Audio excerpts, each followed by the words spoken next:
నమస్కారం అండి. నేను డాక్టర్ మోవా శ్రీనివాస్ మాట్లాడుతున్నాను. మనం షుగర్ గురించి చాలా వీడియోస్ చేశాము. సో, షుగర్ వచ్చే ముందు ఇప్పుడు మామూలుగా అందరూ అడిగే క్వెషన్ ఏంటంటే, షుగర్ రాకుండా మనం ఆపగలమా? షుగర్ రాకుండా ఆపగలిగే స్టేజ్ పేరు దాన్ని ప్రీ డయాబెటీస్ అంటారు. అంటే షుగర్ లేదు, కానీ షుగర్ వచ్చే లక్షణాలు కనిపిస్తున్నాయి. అంటే ఏ స్టేజ్‌లో మనం షుగర్‌ని ఆపగలము అనే దాని గురించి మనం ఇప్పుడు మాట్లాడదాం. సో, దాన్ని ఏమంటారంటే ప్రీ డయాబెటీస్ అంటారంటే షుగర్ వచ్చే ముందు స్టేజ్ అనమాట అది. సో, షుగర్ అనేది సడన్‌గా ఎవరికీ రాదు. దానికి కొంత టైం ఇస్తుంది మనకి. ఆ షుగర్ అనేది మెల్లగా పెరిగేటటువంటి జబ్బు కాబట్టి అది మనకి చాలా టైం ఇస్తుంది మనకి. మనల్ని మనం కరెక్ట్ చేసుకోవడానికి, ఈ జబ్బు రివర్స్ చేసుకోవడానికి. ఎందువల్లంటే ఇదంతా ఒక లైఫ్ స్టైల్ ప్రాబ్లమ్ అంటారు. మెటబాలిక్ ప్రాబ్లమ్ అంటారు. అంటే మన ఆచార వ్యవహారాలు సరిగ్గా లేనందువల్ల వచ్చేటటువంటి జబ్బులివి 80% వరకు. 20% వరకు ఇవి మనకి వంశపారంపర్యంగా వస్తాయి. కానీ వంశపారంపర్యంగా వచ్చే రిస్క్ ఉన్నా కూడా, అది రిస్క్ జబ్బు కాదు. ఉన్నా కూడా మనం అది జబ్బులాగా అది పరిణామం చెందకుండా మనం దీన్ని ఈ స్టేజ్లో ఆపచ్చు. ఏ స్టేజ్లో ఆపచ్చు అనే దాని గురించి మాట్లాడదాం. ముఖ్యంగా చాలామందికి ఎక్కువ బరువు ఉండడం వల్ల షుగర్ వస్తుందని మీకు తెలిసిందే. సో, వీళ్ళల్లో తక్కువ వయసులోనే ఈ లక్షణాలు కనిపించవచ్చు. ఇప్పుడు మొదట ఎవరికి షుగర్ వచ్చే రిస్క్ ఉన్నది తెలుసుకోవాలంటే కొన్ని పరీక్షలు, రక్త పరీక్షలు ఉంటాయి బేసికలీ.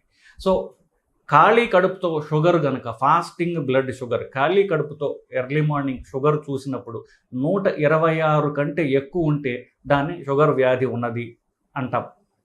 ఈ షుగర్ గనక 100 నుండి 125 మధ్యలో ఉందనుకోండి, అప్పుడు దాన్ని ప్రీ డయాబెటీస్ అంటారు. అంటే వీళ్ళకి షుగర్ లేదు, షుగర్ వచ్చే అవకాశం ఉన్నది.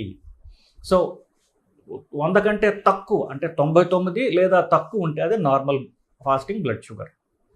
సో, 100 కంటే తక్కువ ఉంటే కనుక నార్మల్, 100 నుండి 125 వరకు ఉంటే అది ప్రీ డయాబెటీస్. షుగర్ లేదు, షుగర్ వచ్చే అవకాశం ఉన్నది వీళ్ళకి. 126 నంబర్ కంటే ఎక్కువ ఉన్నట్లయితే వీళ్ళకి ఫాస్టింగ్ షుగర్, 126 కంటే ఎక్కువ ఉన్నట్లయితే వీళ్ళకి షుగర్ వ్యాధి ఉన్నట్టే డయాగ్నోసిస్ మనం అనుకోవాలి.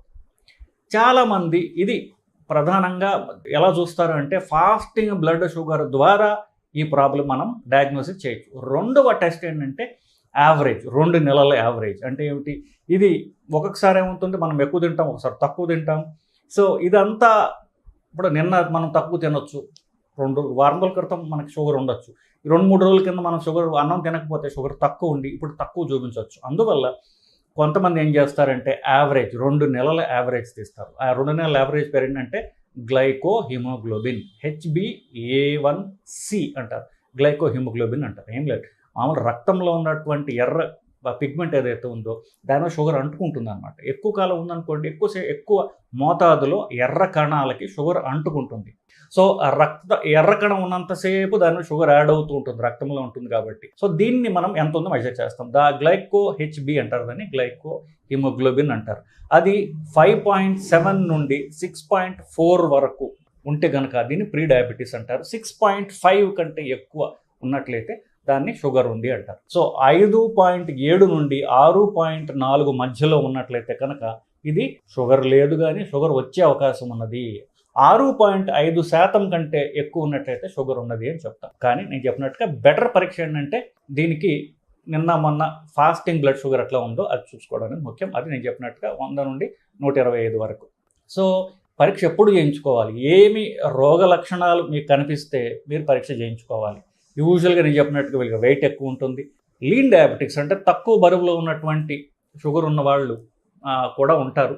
సో, వీళ్ళలో ముఖ్యంగా చూసేది ఏంటంటే మీకు మూత్రం ఎక్కువ వస్తుంది, ఎస్పెషల్లీ రాత్రిపూట్ల మూత్రానికి లేవాల్సిన అవసరం ఎక్కువ పడుతుంది. అంతకుముందు ఒకసారి లేకపోతే 2 సార్లు అలవాటు ఉన్నవాళ్ళు ఇప్పుడు 4-5 సార్లు లేవాల్సి వస్తుంది. అసలు రాత్రి లేవాల్సిన అవసరమే లేని వాళ్ళు ఇప్పుడు 1-2 సార్లు లేవాల్సి వస్తుంది. బేసికలీ ఎక్కువ మూత్రం పోవాల్సినటువంటి అవసరం వస్తుంది అనేటటువంటిది ఒకటి. రెండవ సైన్ ఏంటంటే, రెండవ లక్షణం ఏంటంటే నిస్సత్వ, బలహీనత. ఏ పని చేయడానికి బలం సరిపోవట్లేదు, వీక్నెస్గా ఉంటుంది. అంటే ఫిజికల్గా పని చేయడానికి మీకు వీక్నెస్ అనిపిస్తుంది. మగవాళ్ళల్లో పురుషాంగం పైన ఇన్ఫెక్షన్లు రావడం. సో, ముందు ఫోర్ స్కిన్ అంటారు, దాని కింద కానివ్వండి. సో, ఎక్కువ ఇన్ఫెక్షన్లు రావడం, తెల్ల పొరలాగా వచ్చి కొంచెం మంటలాగా అనిపించడం. ఆడవాళ్ళలో అయితే మూత్రం ఇన్ఫెక్షన్లు ఎక్కువ రావడం. యూరినరీ ఇన్ఫెక్షన్లు ఎక్కువ రావడం. సో బేసికలీ షుగర్ మూత్రం ద్వారా పోతూ ఉంటే ఆ షుగర్ వల్ల ఇన్ఫెక్షన్లు వస్తాయి అనడానికి ఇది ఫస్ట్ అక్కడ వస్తాయన్నమాట. సో మాటికి పురుషాంగం పైన ఇన్ఫెక్షన్లు రావడం, ఆడవాళ్ళల్లో మూత్రం ఇన్ఫెక్షన్లు రావడం, యూరిన్ ఫ్రీక్వెన్సీ పెరగడం, తర్వాత ఎక్కువ వీక్నెస్ అనిపించడం, ఇవి కామన్ సిమ్టమ్స్. అన్కామన్ ఉన్నాయనుకోండి, బట్ ఇవి కామన్గా అందరికీ జరుగుతుంది. ఇవి గుర్తుపెట్టుకుంటే మనకి సరిపోతుంది. సో దానికి రోగ లక్షణాలు చెప్పాను. ఇప్పుడు ఈ లక్షణాలు ఉన్నప్పుడు ఫాస్టింగ్ పరీక్ష చేసుకున్న షుగర్ పరీక్ష చేసినప్పుడు అది ఎంత ఉండాలో కూడా మీకు చెప్పాను. నెక్స్ట్ ఇట్లా డయాగ్నోజ్ అయిందనుకోండి, వీళ్ళకి యూజువల్గా 5 సంవత్సరాల లోపల వీళ్ళు ఇప్పుడు ఏమీ చేయకపోతే కనుక వీళ్ళకి షుగర్ కింద ఫ్రాంక్ షుగర్ వ్యాధి వచ్చే అవకాశం 5 సంవత్సరాల్లో అధికంగా ఉంటుంది వీళ్ళకి. సో టైం 5 సంవత్సరాల లోపల మనం చాలా టైం ఉంది. 5 సంవత్సరాలు అంటే మన ఆచార వ్యవహారాలు, మన తిండి బేసికలీ కరెక్ట్ చేసుకోవటం, రెగ్యులర్గా ఎక్సర్సైజ్ అలవాటు చేసుకోవటం, ఈ రెండే, అంతకంటే ఏం లేదు. తిండిలో అన్నం కార్బోహైడ్రేట్స్ మానేయటం. కార్బోహైడ్రేట్స్ 4 రకాలు. ముఖ్యంగా మనకి అన్నం తినడం, అంటే పండ్లు లేదా తేనె, చక్కెర వాడేటటువంటి స్వీట్స్, 4వది దుంపలు.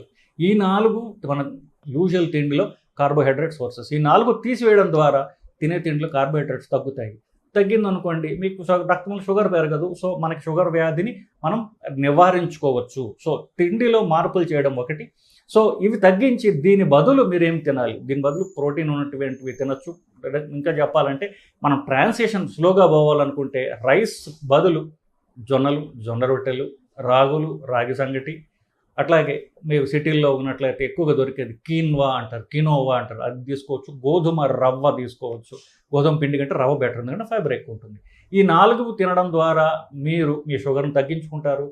డయాబెటీస్ కాకుండా కూడా ఆపుకోగలరు. ఎందువల్ల? ఇప్పుడు డయాబెటీస్ ఉంటే 5 ఏళ్లలో మీకు షుగర్ వచ్చేస్తుంది. షుగర్ వచ్చిన తర్వాత ఇంటర్నేషనల్ డేటా ఏంటంటే చాలామందికి పరీక్ష చేసుకున్నప్పుడు 40% షుగర్ వ్యాధి ఉన్నవాళ్ళు డైరెక్ట్ కాంప్లికేషన్స్తో వస్తారు. అంటే షుగర్ కాంప్లికేషన్స్ ఏమిటి? హార్ట్ అటాక్, పెరాలసిస్ అటాక్, ఇట్లాంటివి. సో హార్ట్ అటాక్ వచ్చిన వాళ్ళలో 40% మందికి అప్పుడే షుగర్ డిటెక్ట్ అవుతుంది. అంతకుముందు షుగర్ ఉన్నట్టు వాళ్ళకి తెలియదు. ఇప్పుడు పరీక్ష చేస్తే షుగర్ ఎక్కువ ఉంటుంది. మీకు షుగర్ ఉందా అంటే మాకు ఎప్పుడు లేదు, అసలు మందులే వాడట్లేదు అంటారు.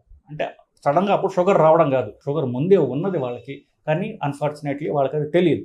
సో ముఖ్యంగా ఏంటంటే షుగర్ ఆల్రెడీ వచ్చిన వాళ్ళల్లో 40% మంది కాంప్లికేషన్స్తో రావచ్చు. షుగర్ ఉన్న వాళ్ళకి 5 ఏళ్ల ముందే మనకి డయాబెటీస్ అని ఉంటుంది. అప్పుడు షుగర్ మనం ఆపుకోవచ్చు, నివారించుకోవచ్చు. సో ఇదండి, షుగర్ నివారించుకోవచ్చా అనే క్వశ్చన్కి ఇది ఆన్సర్. మీకు టైం ఉంది, 5 ఏళ్ళ టైం ఉంది.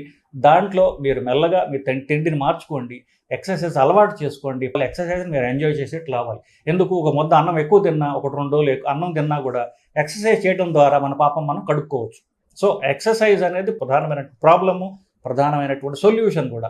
అది చేయగలిగితే మీకు డయాబెటీస్ కాకుండా నివారించుకోవచ్చు అండి. So hope this knowledge will help you. So మీకు ఈ వీడియో నచ్చినట్లయితే దీన్ని లైక్ చేయండి, మీ ఫ్రెండ్స్తో షేర్ చేయండి. కరెక్ట్ సైంటిఫిక్ ఇన్ఫర్మేషన్ ఇచ్చేటటువంటి ఛానల్ మాదే కాబట్టి దీన్ని ప్రాపగేట్ చేయడానికి మీ సాయం మీరు చేయండి. నమస్కారం.